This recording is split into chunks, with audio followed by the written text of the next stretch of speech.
Hello বন্ধুরা, হংবং চং পিকের কিচেনে তোমাদেরকে স্বাগত। দেখতেই পাচ্ছ আজকে একটু বিরিয়ানির আয়োজন করে ফেলেছি, তাও আবার সেটা মাটন বিরিয়ানি।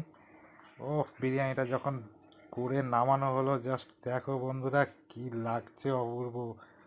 এক একটা রাইসকে দেখো, আর তাও আবার একটু মনে হচ্ছে ব্যারাকপুর স্টাইলের হয়ে গেছে। যদিও বা আমি বাড়িতেই বিরিয়ানি বানিয়ে পছন্দ করি সবসময় খাওয়ার, বাইরে খুব একটা খাই না বিরিয়ানি, কিন্তু তাও বিরিয়ানির কম বেশি খাওয়া হয়েই যায়, কিন্তু আমি বাড়িতেই সব থেকে বেশি বানিয়ে পছন্দ করি।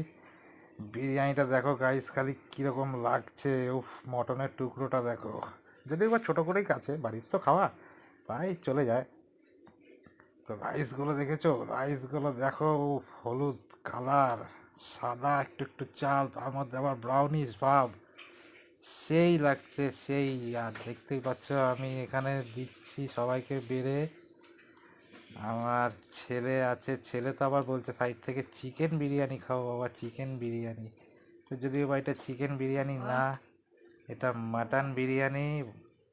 দেখো গাইস কেমন লাগছে দেখতে বিরিয়ানিটাকে, সেই সেই লাগছে। ওপর থেকে একটু সাদা ভাতটা ছড়িয়ে দিলাম। ও, আর কি চাই। যাই হোক, বিরিয়ানির সাথে একটু তো স্যালাড অবশ্যই আমার লাগে, না হলে জমেই না। আর তার সঙ্গে একটা কাঁচা লঙ্কা অতি অবশ্যই আমার লাগে। তোমাদের বিরিয়ানিটা দেখে কেমন লাগলো একটু জানিও।